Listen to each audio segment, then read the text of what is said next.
देखिए हम लोग अपना एरर एनालिसिस टॉपिक कर रहे थे। उसमें हम लोगों ने सिग्निफिकेंट फिगर्स देख लिए थे। हम लोगों ने ये भी देख लिया था कि किस तरीके से मैथमेटिकल ऑपरेशंस जो हैं, एडिशन और सब्ट्रैक्शन और मल्टीप्लिकेशन और डिवीजन, हम लोग सिग्निफिकेंट फिगर के रूल से करते हैं। ठीक है, आज हम लोगों को उसी टॉपिक को आगे बढ़ाकर एक नया मतलब उसी में ही नया टॉपिक देखना है, राउंडिंग ऑफ। जैसे हम लोगों का सिग्निफिकेंट फिगर आ रहा था, जैसे मल्टीप्लिकेशन किया आपने, डिवीजन किया, तो हम लोग क्या करते थे, अपने करेक्ट सिग्निफिकेंट फिगर तक आंसर मतलब निकालने के लिए हम लोग क्या करते थे, डिजिट्स को राउंडिंग ऑफ कर देते थे, राउंड ऑफ। बट उस राउंड ऑफ करने के भी कुछ हमारे पास क्या है, रूल्स हैं। उन रूल्स को देखना है, उन रूल्स के ही अकॉर्डिंगली हमें क्या होगा, करना होगा, अपने डिजिट्स को क्या करना होगा, राउंड ऑफ करना होगा। क्लियर? तो जो सबसे पहला है हमारा, rules for rounding off the numbers. क्या है रूल्स हमारा राउंडिंग ऑफ करने के लिए नंबर्स को? तो सबसे फर्स्ट रूल हमारा क्या है, देखते हैं इसको। Rule first, if the digit to be rounded off is more than 5, then preceding digit is increase by 1। मतलब क्या है कि अगर जो डिजिट को हमें राउंड ऑफ करना है, ठीक है, अगर वो 5 से बड़ा है, तो हमें क्या करना होगा, आगे वाले डिजिट में 1 प्लस कर देना होगा। मतलब जैसे ये एग्जांपल है 6.87, 6.87, तो यहाँ पे हम क्या चाहते हैं कि 7 को राउंड ऑफ कर दें। तो 7 5 से बड़ा है, तो जैसे ही आप 7 को हटाएंगे, यहाँ पे आपका क्या हो जाएगा, 1 प्लस हो जाएगा। तो it will be equivalent to 6.9। ये हम लोग इक्वल टू नहीं लगाते हैं, बिकॉज अप्रोक्सीमेटली इक्वल टू रहता है, एकदम एग्जैक्ट वैल्यू तो है नहीं, राउंड ऑफ करने के बाद है, इसलिए हम लोग इक्वलिटी का नहीं बट इक्विवेलेंट लगा देते हैं कि मतलब हाँ ठीक है, इसके इक्वल, मतलब इक्वलिटी हो सकती है, हम लोग इसकी जगह अप्रोक्सीमेटली इक्वल टू ले सकते हैं। रूल 2 हमारा क्या है, if the digit to be rounded off is less than 5, जिस डिजिट को हमें राउंड ऑफ करना है वो अगर 5 से कम हो, then the preceding digit is unaffected and is left unchanged। अगर जिस डिजिट को हमें राउंड ऑफ करना है वो 5 से कम है, जैसे हमारा एग्जांपल में दिया है 3.94, हमें 4 को राउंड ऑफ करना है, 4 जो है वो आपका क्या है, 5 से कम है, तो हम लोग इसको मतलब ऐसे ही राउंड ऑफ कर देंगे और इसके आगे वाले डिजिट में कोई भी चेंज नहीं करेंगे। मतलब डायरेक्टली 3.94 जो है, 3.94 वो अप्रोक्सीमेटली इक्वल टू 3.9 ही रहेगा। ओके, कोई भी चेंज नहीं होगा।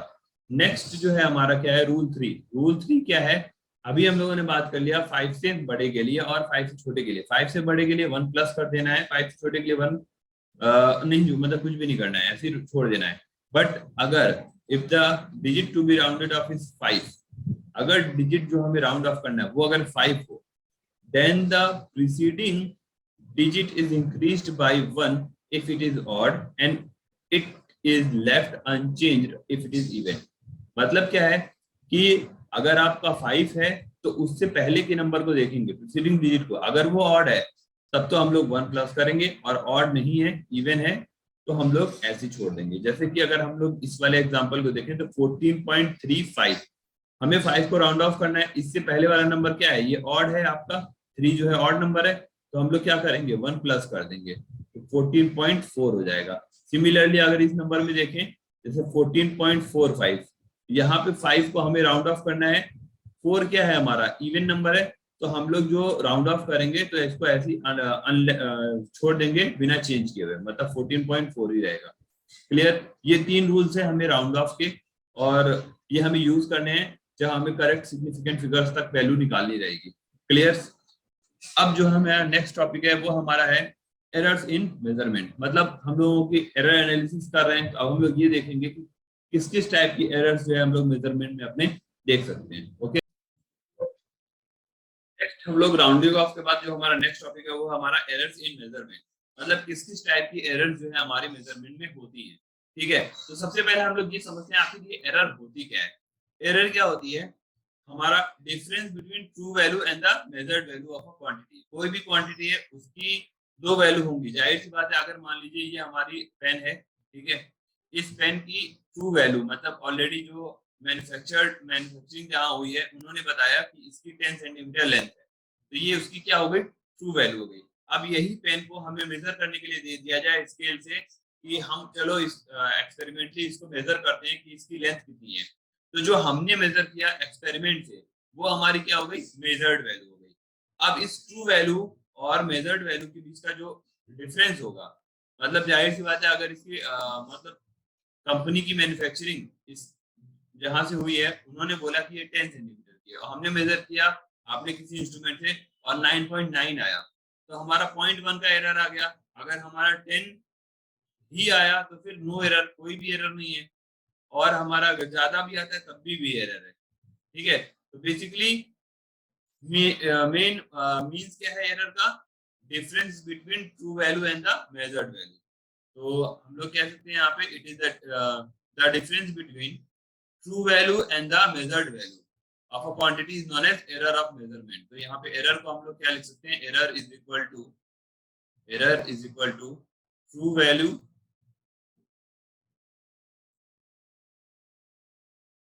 Minus measured value.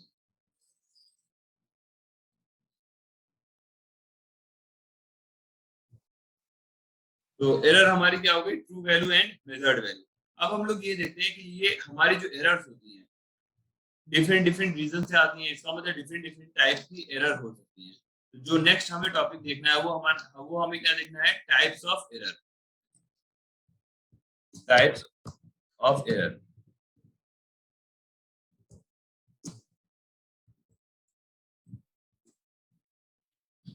कितने टाइप्स की एरर होती हैं उनको हम देखते हैं, उनको थोड़ा समझते हैं। तो बेसिकली अगर हम लोग बात करें,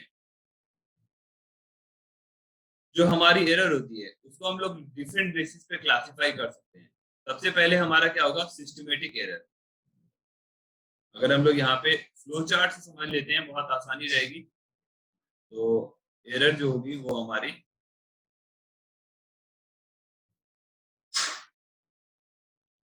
सबसे पहले systematic error,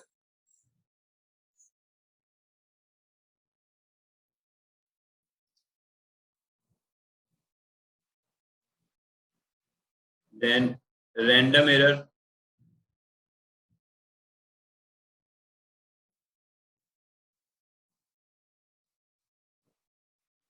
and gross error.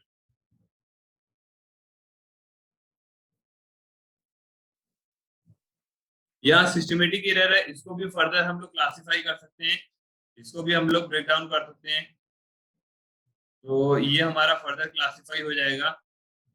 Systematic error instrument, systematic error further हमारा जो है 3 पार्ट में डिवाइड हो जाएगा। एक हो जाएगा इंस्ट्रूमेंटल,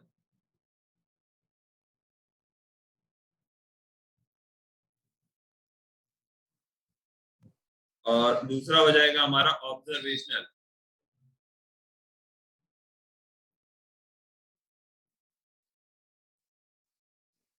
और थर्ड जो है सिस्टमेटिक एरर में आएगा वो है एनवायरमेंटल।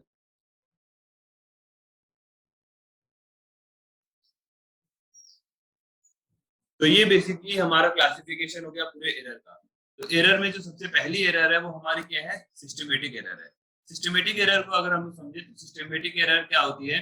जिसकी कॉजेज हमें पता रहते हैं। ऐसी एरर जिसके कॉजेज हमें क्या रहते हैं? पता रहते हैं। हमें पता रहते हैं इसके कॉजेज किस वजह से हो रही है। ये आपकी पॉजिटिव भी हो सकती है और इवन निगेटिव हो सकती है।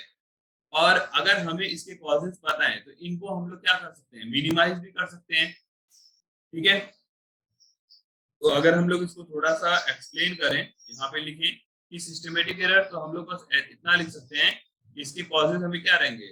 नन।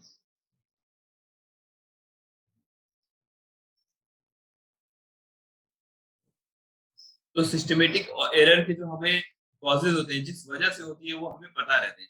अब ये किन किन वजहों से हो सकती है? तो पहला इंस्ट्रूमेंटल एरर। इंस्ट्रूमेंट की वजह से, इंस्ट्रूमेंट में अगर कोई गड़बड़ी है, जैसे अगर हम लोग अपनी स्केल देखते हैं तो जिस दिन लेके आएंगे उस दिन तो खूब नई नवेली रहेगी, उसके बाद कुछ महीनों बाद देखेंगे तो किनारे से उसको हम लोग खा चुके होंगे, नहीं खाए होंगे तो टूट चुकी होगी, वो कुछ ना कुछ वो किनारे से हो ही जाता है उसके साथ, स्केल के साथ। ठीक है, वो रेक्टेंगुलर शेप की सर्कुलर शेप में भी हो जाती है बहुत सारे केसेस में। तो वो बेसिकली अब जब उससे वो उसमें क्या आएगा, आप जब भी मेजर करोगे तो फिर आप क्या करते हो? ज्यादातर जीरो को तो छोड़ ही देते हो, जीरो से मेजर ही नहीं करते हो, आप वन से मेजर करने लग जाते हो। ठीक है, या फिर उससे जानबूझ के कि चलो ठीक है इतना मान लेते हैं कि ये जीरो से स्टार्ट हुआ, इस तरीके से आप खुद से इमेजिनेशन करके करने लगते हो। तो ये किसमें गड़बड़ी थी, इंस्ट्रूमेंट में। उससे जब आप मेजर कर रहे हैं तो वो किसकी कौन सी एरर हुई, हमारी इंस्ट्रूमेंटल एरर, ठीक है।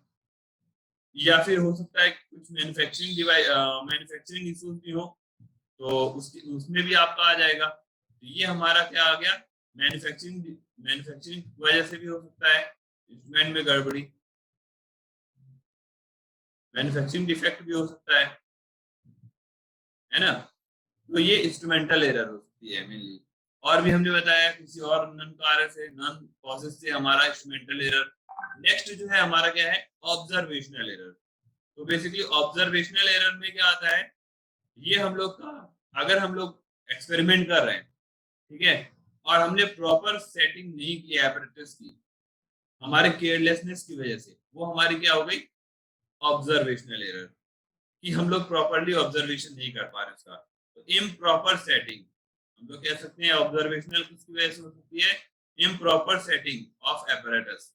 अगर हम लोग प्रॉपरली एपरेटस की सेटिंग नहीं करें, या फिर हमारी केयरलेसनेस की वजह से, ध्यान से बस हंसी हंसी मजाक में हम लोग क्या कर रहे हैं, अपना एक्सपेरिमेंट कर रहे हैं, प्रॉपरली हमने सेटिंग की नहीं है, कोई जहां जो चीज लगानी है वो लगा ही नहीं है, इन सब वजहों से हमारा क्या होगी, ऑब्जर्वेशनल एरर।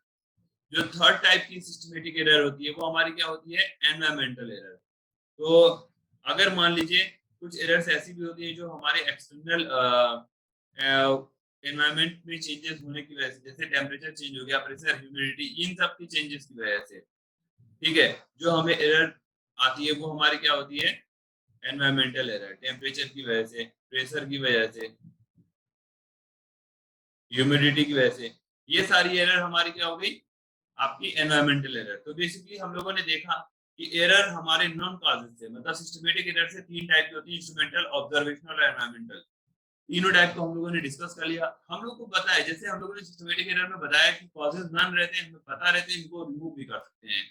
तो जैसे हमारा इंस्ट्रूमेंटल एरर आ रहा है, तो अगर किसी इंस्ट्रूमेंट में हमारे मैन्युफैक्चरिंग डिफेक्ट है तो हम लोग उसको आराम से हटा सकते हैं, हम दूसरा इंस्ट्रूमेंट यूज कर लें तो वो हट जाएगा। क्लियर है। दूसरा है ऑब्जर्वेशनल एरर। अगर हम लोग थोड़ा सा सावधानी बरतें तो अपनी ऑब्जर्वेशनल एरर क्या हो सकती है, सही हो सकती है। एनवायरमेंटल कॉजेज हो रहे, मान लो टेम्परेचर आपको ज्यादा बढ़ गया, आप रूम के एसी जो है चालू कर लो, या फिर इस तरीके की चीजें कर लो, तो इससे क्या है, एनवायरमेंटल एरर हमारी मिनिमाइज हो सकती है। तो ये सारे जो है सिस्टमेटिक एरर हम लोग के नॉन कॉजेज होते हैं, और इनको हम लोग क्या कर सकते हैं, मिनिमाइज कर सकते हैं। मे बी जीरो, मतलब एकदम नो एरर नहीं कर सकते, but it can be minimize, minimize तो कर ही सकते हैं, ठीक है। नेक्स्ट जो हमारी एरर का क्लासिफिकेशन है वो है हमारा रैंडम एरर। रैंडम एरर क्या होता है कि अननोन कॉजेज से, पता ही नहीं रहता किस वजह से हो गई और एरर आ जाती है, ठीक है।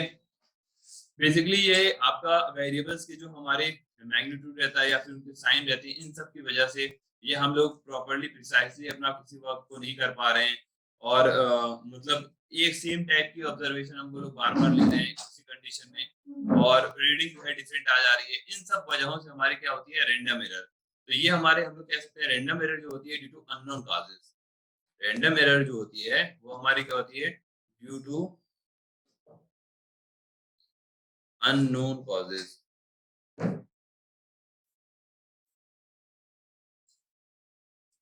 ये हमें पता भी नहीं रहता है और हो जाती है एरर अननोन कॉजेज की वजह से। और इनको हम लोग क्या कर सकते हैं, कंप्लीटली एलिमिनेट नहीं कर सकते हैं, can not be completely eliminated. तो रैंडम एरर हमारी कंप्लीटली एलिमिनेट नहीं कर सकते हैं हम लोग। हाँ, हम लोग इसको रिड्यूस कर सकते हैं बार बार लार्ज नंबर ऑफ टाइम्स इसको रिपीट करके, तो इट कैन बी रिड्यूस्ड। हम लोग रैंडम एरर को कैसे रिड्यूस कर सकते हैं, रैंडम एरर को हम लोग रिड्यूस कर सकते हैं, कैन बी रिड्यूस्ड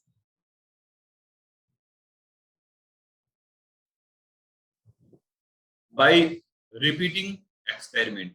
मतलब आप एक ही एक्सपेरिमेंट को तीन चार बार करो तो आपकी रैंडम एरर क्या हो सकती है, कम हो सकती है। अब जैसे हम लोग समझते हैं, हम लोग अपने लेबोरेटरी में कोई भी एक्सपेरिमेंट करते हैं, ठीक है, हम लोगों ने किए हैं, हम लोग 11th में आ गए, 9th 10th में हमने किए होंगे, कई सारे एक्सपेरिमेंट किए होंगे।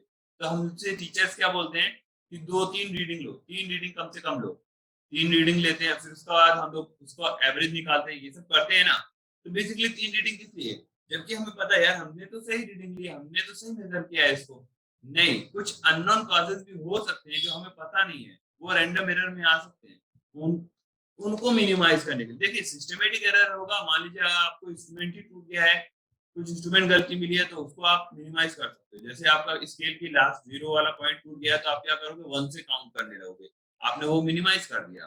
ठीक है, टेम्परेचर को चेंज करके आपने वो भी मिनिमाइज कर दिया। बट कुछ रैंडम एरर होती है जो आपको पता ही नहीं होती, अननोन कॉजेज, जिसके काजेज भी आपको नहीं पता है, तो फिर क्या करोगे, उनको कैसे मिनिमाइज करोगे, उनको कैसे आप रिड्यूस कर सकते हो, उन एरर को आप कैसे रिड्यूस कर सकते हो, 3-4 बार रिपीट करके आप एक्सपेरिमेंट, जितना ज्यादा रिपीट करोगे उतनी ज्यादा आपकी एक्यूरेसी आएगी, उतना ही ज्यादा आप जो है रैंडम एरर्स को क्या कर सकते हो, रिड्यूस कर सकते हो। तो रैंडम एरर अननोन कॉजेज से होती है, और इनको कैसे रिड्यूस कर सकते हैं हम लोग, बाय रिपीटिंग एक्सपेरिमेंट को बार बार रिपीट करने से। नाउ जो हमारा थर्ड टाइप का एरर है वो हमारा क्या है, ग्रॉस एरर। तो ग्रॉस एरर बेसिकली क्या है, ये हम लोग का ह्यूमन की carelessness and mistakes in reading the instrument. इसमें क्या है कि ह्यूमन जो है अपनी केयरलेसनेस दिखाते हैं किसमें, एक्सपेरिमेंट की रीडिंग को नोट डाउन करने में। तो केयरलेसनेस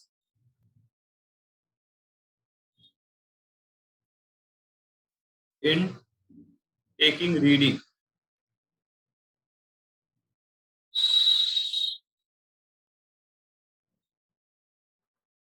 जो हम लोग केयरलेसनेस दिखाते हैं ये ह्यूमन की वजह से होती है, ह्यूमन केयरलेसनेस की वजह से होती है। इसमें किसी और चीज का इन्वॉल्वमेंट नहीं होता है, इसमें ह्यूमन का खुद का इन्वॉल्वमेंट होता है, ह्यूमन केयरलेसनेस की वजह से होती है। वो सही से प्रॉपरली जो है किसी वजह से अपनी रीडिंग मतलब किसी वजह से क्या केयरलेसनेस दिखाते हैं और फिर रीडिंग प्रॉपरली नहीं लेते हैं। इस टाइप की एरर हमारी किसमें आती है, ग्रॉस एरर में आती है। क्लियर।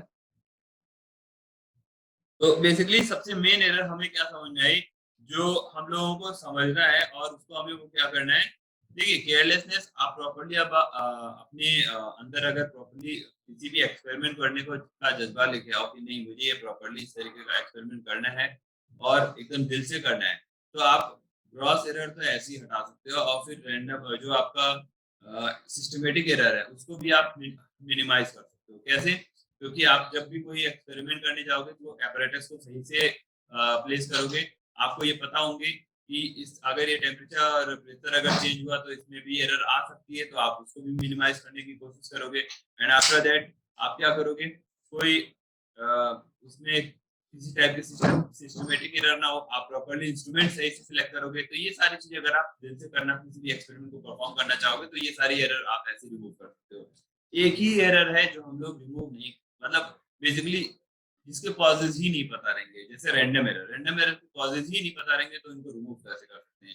तो इनको सिर्फ एक ही तरीके से रिड्यूस किया जा सकता है, by taking many times observations. ठीक है, तो अगर हम लोग एक छोटा सा एग्जांपल दें कि अगर हमने n नंबर ऑफ टाइम्स अगर ऑब्जर्वेशन ली है, रैंडम एरर की बात करें कि रैंडम एरर में अगर एक छोटा सा इंपॉर्टेंट पॉइंट नोट डाउन करें, तो on taking n number of times, on taking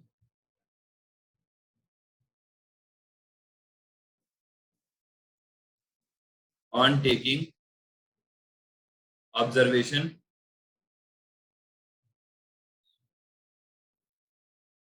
n number of times,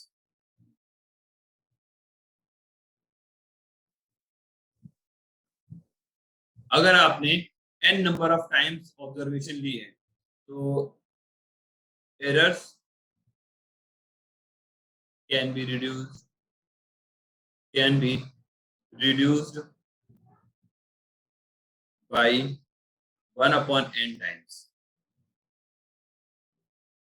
तो कहने का मतलब क्या है, अगर आपने ऑब्जर्वेशन ली है n नंबर ऑफ टाइम्स तो आप एरर जो है 1/n टाइम्स रिमूव कर सकते हो। ठीक है, ये किसकी बात हो गई हमारी, ये हो गई रैंडम एरर की। तो रैंडम एरर में आप n नंबर ऑफ ऑब्जर्वेशन लोगे और आपकी जो एरर है वो 1/n टाइम्स रिड्यूस हो सकती है। क्लियर, ये हमारी हो गई बातें रैंडम एरर की।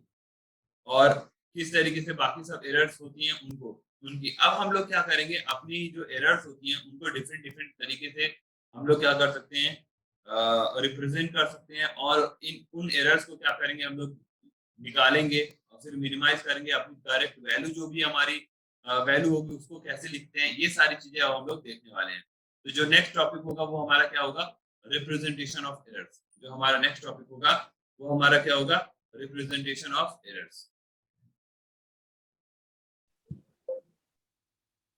जैसे अब हम लोग नेक्स्ट टॉपिक की बात करते हैं, रिप्रेजेंटेशन ऑफ एरर, कि किस किस टाइप से हम लोग अपने एरर्स को क्या कर सकते हैं, रिप्रेजेंट कर सकते हैं। तो सबसे पहले हम लोग एक एक्सपेरिमेंट का एग्जांपल लेके अपनी सारे एरर्स की बातें समझ सकते हैं। क्लियर? तो सबसे पहले अगर हम लोग बात करें, हमने क्या किया है, n नंबर ऑफ ऑब्जर्वेशंस किसी भी एक्सपेरिमेंट के लिए हैं। जैसे मान लीजिए हम लोग कोई एक्सपेरिमेंट कर रहे हैं, in an experiment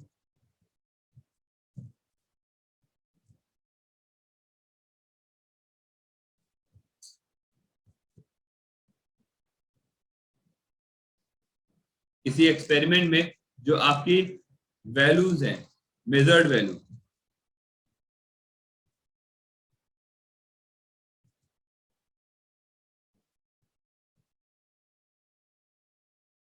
measured value वो आपकी क्या है, A1, A2, A3, A4 up to n times. Clear? ये आपकी मान लीजिए मेजर्ड वैल्यू हो गई, मतलब आपने कोई एक्सपेरिमेंट किया, उसमें डिफरेंट डिफरेंट आपकी मेजर्ड वैल्यू आई, ये आपकी मेजर्ड वैल्यू हो गई। अब आपका इसका मीन एरर क्या होगा, अगर आपने कोई एक्सपेरिमेंट किया उसमें मेजर्ड वैल्यू आपको मिल गई, अब इसको मीन एरर निकालना हो तो मीन एरर क्या होगा, बेसिकली मीन एरर होगा, mean error is equal to ये जितनी भी मेजर्ड वैल्यू है इनका मीन, ये जो मेजर्ड वैल्यू इनका क्या करना है, हमें मीन लेना है। मतलब A1 plus A2 plus A3 plus A4 up to AN upon n। ये हमारा क्या आ गया, मीन एरर। इसको रिप्रेजेंट कर सकते हैं AM, ये होता है हमारा मीन एरर। क्लियर? तो सबसे पहला जो हमारा टाइप का आता है वो क्या आता है, हमारा मीन एरर। ओके, नेक्स्ट जो मीन एरर है, मीन एरर के बाद हमारा क्या आता है, मीन एब्सोल्यूट एरर। जो सेकंड टाइप की एरर आती है, मतलब किस तरीके से हम लोग किसी एरर को रिप्रेजेंट करते हैं, वो हमारा मीन एरर है। उसके बाद mean absolute error, mean absolute error.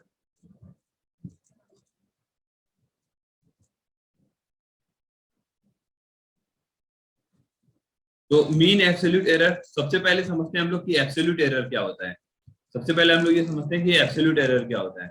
तो एब्सोल्यूट एरर में बेसिकली हम लोग क्या करते हैं कि जो हमारा मीन एरर रहता है उससे जितनी भी ऑब्जर्वेशन रहती है वो हम लोग माइनस करते हैं। बिकॉज हम लोग जो मीन एरर रहती है वो हम लोग क्या करते हैं, उसी को हम लोग ट्रू वैल्यू ले लेते हैं। जो मीन एरर है इसको हम लोग क्या करेंगे, true value as a quantity. अगर हमें ट्रू वैल्यू नहीं पता है तो true value of a quantity,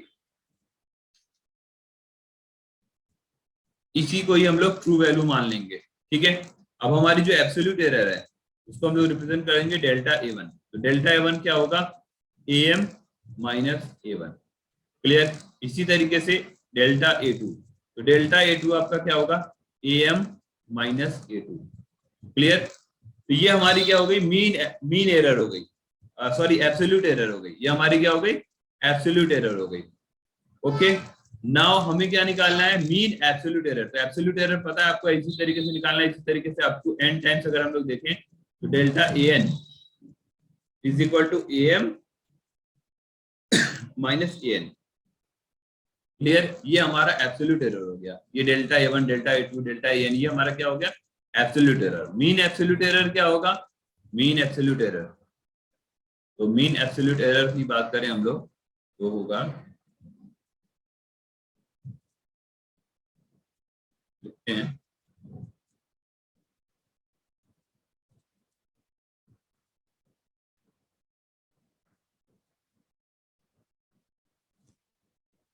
जो मीन एब्सोल्यूट, तो जितना भी हमारा एब्सोल्यूट एरर है उसका हमें क्या लेना है, मीन लेना है। जितना भी एरर है उसका हमें क्या लेना है, मीन लेना है। लेकिन मॉड में लेकर हम लोग जितनी भी ये एब्सोल्यूट एरर लेंगे उसकी वैल्यू हम लोग मॉड में लेंगे। मॉड में क्यों लेंगे, बेसिकली क्या है कि जब आप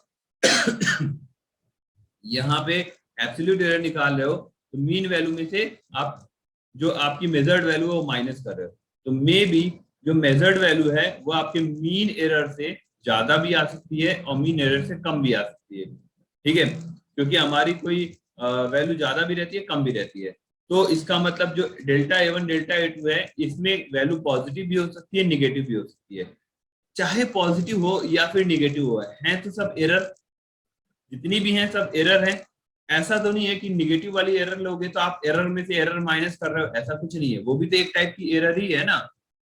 चाहे आप पॉजिटिव लो या निगेटिव लो, वो सब क्या है आपकी, सब एक तरीके की एरर है। चाहे पॉजिटिव में हो या निगेटिव में हो, उसका कोई मतलब नहीं है तो एरर। इसीलिए हम लोग क्या करते हैं, अपनी एरर देखते हैं कि कितनी एरर है, मैक्सिमम एरर कितनी हो सकती है वो देखते हैं हम लोग।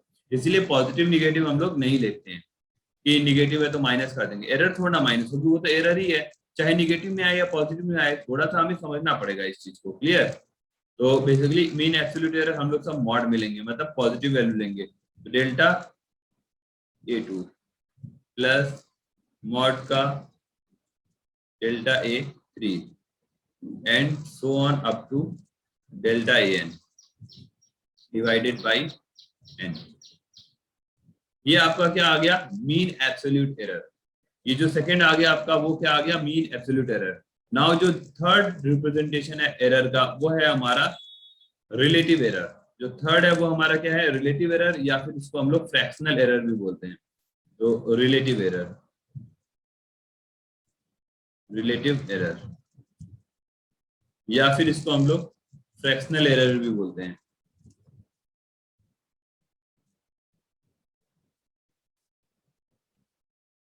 Fractional error, basically relative error या फिर फ्रैक्शनल एरर हमारा क्या होता है, ये आपका रेशियो होता है मीन एब्सोल्यूट एरर और मीन वैल्यू का। तो मीन एब्सोल्यूट एरर जो रिलेटिव एरर रहता है आपका, रिलेटिव एरर, वो आपका रेशियो रहता है mean absolute error, mean absolute error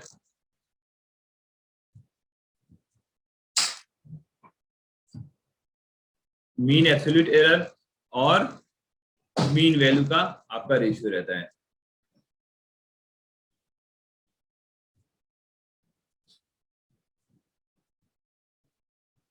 ये आपका रिलेटिव एरर हो गया।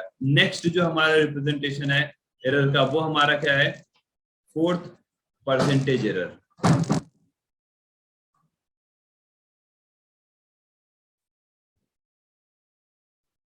बेसिकली परसेंटेज एरर हम लोग किसका लेते हैं, अपने रिलेटिव एरर का, कि रिलेटिव एरर का कितना परसेंटेज है, पर एरर में कितना परसेंटेज है वो हम लोग लेते हैं। तो परसेंटेज एरर हमारा रिलेटिव एरर का। मीन एब्सोल्यूट एरर को आप कैसे रिप्रेजेंट कर सकते हो, डेल्टा AM मीन। ठीक है, ये हमारा मीन एब्सोल्यूट एरर हो गया। उसके बाद अगर हम लोग मीन एरर को तो हम लोग AM से रिप्रेजेंट करते हैं। तो परसेंटेज एरर को कैसे रिप्रेजेंट करेंगे हम लोग, परसेंटेज एरर के लिए हम लोग डेल्टा AM अपॉन AM, मतलब mean absolute error upon mean value multiplied by 100। ये हमारा हो गया परसेंटेज एरर। तो बेसिकली हम लोगों ने अपनी टोटली एरर को चार तरीके से रिप्रेजेंट किया। सबसे पहला हमारा क्या था, मीन वैल्यू, मीन एरर जो हम लोगों ने निकाला था। आफ्टर दैट मीन वैल्यू को ही हम लोग अपनी ट्रू वैल्यू ले लेते हैं, उससे फिर हम लोग एब्सोल्यूट एरर निकालते हैं। एब्सोल्यूट एरर से मीन एब्सोल्यूट एरर निकालते हैं कि मीन एब्सोल्यूट एरर कितनी है।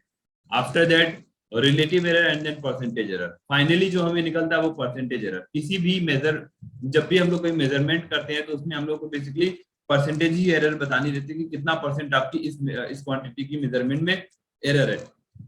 कि कोई भी चीज हम लोग परसेंटेज के ही फॉर्म में बताते हैं। तो परसेंटेज एरर, इसमें कितना परसेंटेज एरर है, इसमें कितना परसेंटेज एरर है। ठीक है, तो मेन जो एरर का रिप्रेजेंटेशन है वो हमारा क्या है, परसेंटेज एरर। क्लियर है? अब हम लोग एक क्वेश्चन देखेंगे इसी से रिलेटेड, अपना परसेंटेज एरर से ही रिलेटेड इस तरीके का है।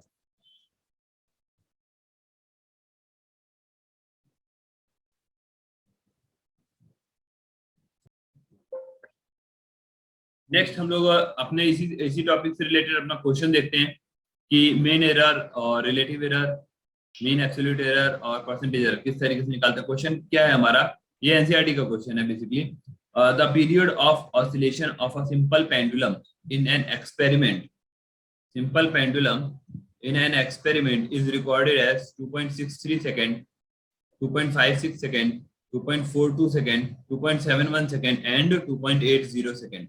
तो हम लोग एक सिंपल पेंडुलम का एक्सपेरिमेंट कर रहे हैं, उसके लिए हम लोगों ने जो पीरियड ऑफ ऑसिलेशन निकाला है एक्सपेरिमेंट की रिकॉर्डिंग है हमारी, जो अपनी वैल्यूज है वो क्या है 2.63 second, 2.56 second, 2.42 second and 2.71 second and 2.80 second. ये हमारी क्या है एक्सपेरिमेंट की रिकॉर्डेड वैल्यू है। हमें क्या निकालना है, मीन टाइम पीरियड निकालना है, एब्सोल्यूट एरर निकालना है ईच ऑब्जर्वेशन में, और परसेंटेज एरर निकालनी है। ठीक है, तो सबसे पहला अपना क्या है, मीन एरर निकालनी है, मीन टाइम पीरियड। तो मीन टाइम पीरियड का मतलब हम लोग को मीन एरर निकालनी है सबसे पहले। तो A1 A2 ये हमारी वैल्यू जो है वो हमारी क्या हो जाएगी, A1 की अगर हम लोग बात करें तो A1 हमारा हो जाएगा 2.63 सेकेंड। सिमिलरली अगर A2 की बात करें तो A2 हमारा क्या हो जाएगा 2.56 सेकेंड। A3 हमारा क्या हो जाएगा, A3 हो जाएगा हमारा 2.42 सेकेंड। देन A4 की वैल्यू हमारी क्या हो जाएगी 2.71 सेकेंड। एंड A5 की जो वैल्यू है वो हमारी कितनी हो जाएगी 2.80 सेकेंड। क्लियर। अब अगर हम लोग बात करें अपनी mean time period, mean time period का मतलब हम लोगों को मीन वैल्यू निकालनी है, तो AM हमारा क्या होता है A1 plus A2 plus A3 plus A4 plus A5 divided by 5। 5 observation है तो 5 से डिवाइड कर देंगे, देन हमारा क्या होगा 2.63 plus 2.56 plus 2.42 plus 2.71 plus 2.80 and divided by 5। यहाँ से अगर हम लोग मीन वैल्यू की वैल्यू देखें तो आएगी 13.12। इनको अगर हम लोग ऐड करें तो आएगी 13.12। तो AM की वैल्यू आ गई हमारी 13.12 and divided by 5 and after solving it हमारी जो वैल्यू आएगी वो कितनी आएगी 2.62 सेकेंड। 2.62 सेकेंड। ओके, तो बेसिकली हम लोग को 2.62 से ज्यादा ही आएगी। ठीक है, बट हमें अपना सिग्निफिकेंट फिगर लेके चलना है। एरर्स की बातें कर रहे हैं तो सिग्निफिकेंट फिगर तो यहीं से अप्लाई करेंगे। तो सबसे लीस्ट हम लोग का डेसिमल प्लेसेस कितना है, 2 डेसिमल प्लेसेस तक देखना है। तो 2 डेसिमल प्लेसेस तक ये देख रहे हैं हम लोग 2.62 सेकेंड। ओके, तो ये हमारी क्या आ गई, मीन एरर आ गई, और यही हमारी क्या हो जाएगी ट्रू वैल्यू ऑफ क्वांटिटी।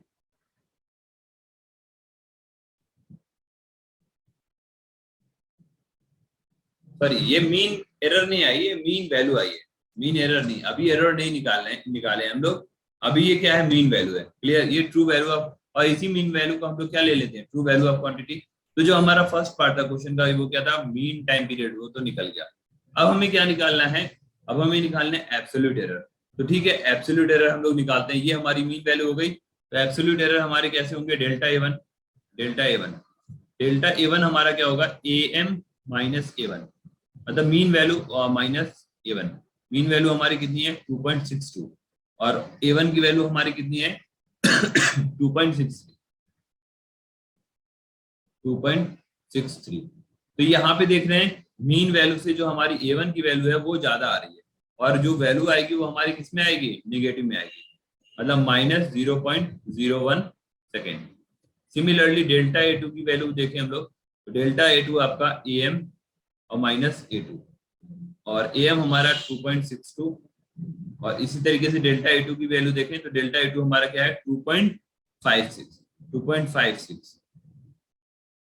तो 2.56 इसको सॉल्व करें तो ये आएगा हमारा 0.06 सेकेंड। सिमिलरली डेल्टा A3 जो है हमारा क्या होगा AM और माइनस A3, तो ये हो जाएगा हमारा 2.62 माइनस जो हमारी A3 वैल्यू है वो कितनी है 2.42। तो 2.42, तो ये हमारा आ जाएगा 0.20 सेकेंड। देन डेल्टा A3 तो AM minus A4 is equal to 2.62 minus जो हमारा A4 की वैल्यू है वो हमारी कितनी है 2.71, तो 2.71 ये हमारा आ जाएगा। देखिए यहाँ पे फिर से वैल्यू ज्यादा आ गई तो -0.09 second, -0.09 second. After that A5, ओ ये A3 नहीं है, A4 है ये। Then delta A5 AM minus A5 is equal to 2.62 minus जो हमारी वैल्यू है वो कितनी है 2.80 थोड़ा सा लंबी कैलकुलेशन रहती है, बट देखिए हमें mean absolute error, relative error ऐसे ही निकालना रहता है, परसेंटेज एरर इसी तरीके से निकालना रहता है, प्रोसीजर ऐसे ही फॉलो करना रहता है। हाँ अब ये है कि क्वेश्चंस में हमें पहले से ही कुछ रिलेटिव एरर वगैरह दिए रहते हैं, तो फिर हम लोग आराम से कैलकुलेट कर लेते हैं। देखेंगे क्वेश्चन देखेंगे आराम से हो जाएंगे। तो सबसे पहले इसको देखते हैं, ये आपका हो जाएगा 2.62 और माइनस 2.80, तो minus of minus 0.18 minus of 0.18 second, ये हमारी एब्सोल्यूट एरर की वैल्यू होगी। जितनी भी मेजरमेंट थी उसकी सबकी एब्सोल्यूट एरर। अब हम लोग क्या निकालेंगे, mean absolute error delta AM। Mean absolute error हमारी क्या होगी, सबकी मॉड वैल्यू ले लेंगे, तो 0.01 माइनस का है ये mod plus mod of 0.06 plus mod of 0.20। Mod इसलिए लेते हैं ताकि सारी वैल्यूज हमारी क्या रहे, पॉजिटिव में रहे, तो 0.09 plus minus of 0.18 and divided by 5। Next अब हम लोग का मीन एब्सोल्यूट एरर, जब हम लोग इसको सबको ऐड करेंगे मॉड को बाहर निकाल के 5 से डिवाइड करेंगे तो जो वैल्यू आएगी हमारे आएगी 0.11 सेकेंड। ये हमारी क्या आ गई, बेसिकली मीन एब्सोल्यूट एरर। ये आपकी मीन एब्सोल्यूट एरर आ गई। तो आपको बेसिकली यहाँ पे क्या निकालना था, एब्सोल्यूट एरर निकालना था और परसेंटेज एरर। तो परसेंटेज एरर के लिए हमें mean absolute error and then relative error and then percentage error जो अपना मेथड होता है। तो रिलेटिव एरर कैसे निकालेंगे, रिलेटिव एरर, तो रिलेटिव एरर जो होगी हमारी वो होगी mean absolute error delta AM divided by mean value. तो मीन एब्सोल्यूट एरर आपकी कितनी है 0.11 एंड इसकी मीन वैल्यू कितनी है 2.62। जब इसको हम लोग सॉल्व करेंगे तो इसकी वैल्यू कितनी आएगी हमारी 0.42 नहीं 0.042 थिंक ये आएगी।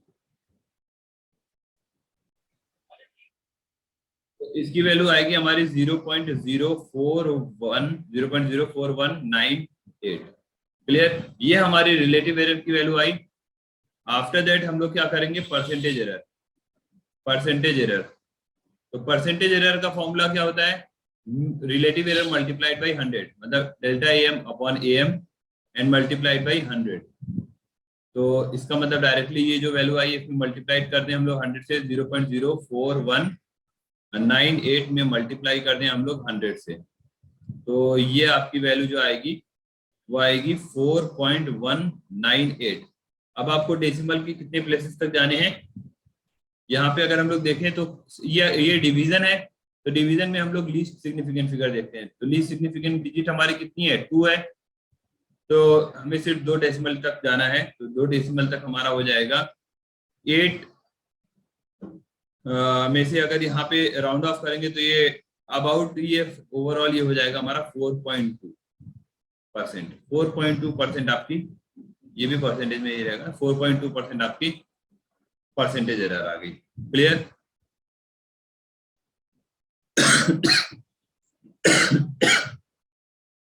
ये आपकी परसेंटेज एरर की वैल्यू है। इस तरीके से हमें परसेंटेज एरर निकालना है। अब परसेंटेज एरर के ही कुछ और टॉपिक्स हैं, कॉम्बिनेशन ऑफ एरर्स, जैसे कि सम में अगर कोई हम लोग का सम रहता है, डिफरेंस रहता है, प्रोडक्ट रहता है, डिवीजन रहता है, या फिर पावर्स में रहती हैं, उनमें कैसे हम लोग परसेंटेज एरर फाइंड करते हैं वो हमें देखना है। वो हम लोग नेक्स्ट क्लास में देखेंगे, कुछ इसकी डेरिवेशन से रिलेटेड भी कर लेंगे। ओके, एक लेक्चर मेरे ख्याल से और होगा आपका एरर एनालिसिस का, एंड दैट एरर एनालिसिस में भी कंप्लीट हो जाए। हम लोग एक लेक्चर और ले लेंगे, 2 लेक्चर में कंप्लीट करेंगे, बिकॉज हम लोग के इससे अच्छे क्वेश्चंस आते हैं तो क्वेश्चंस भी सॉल्व करेंगे। क्लियर,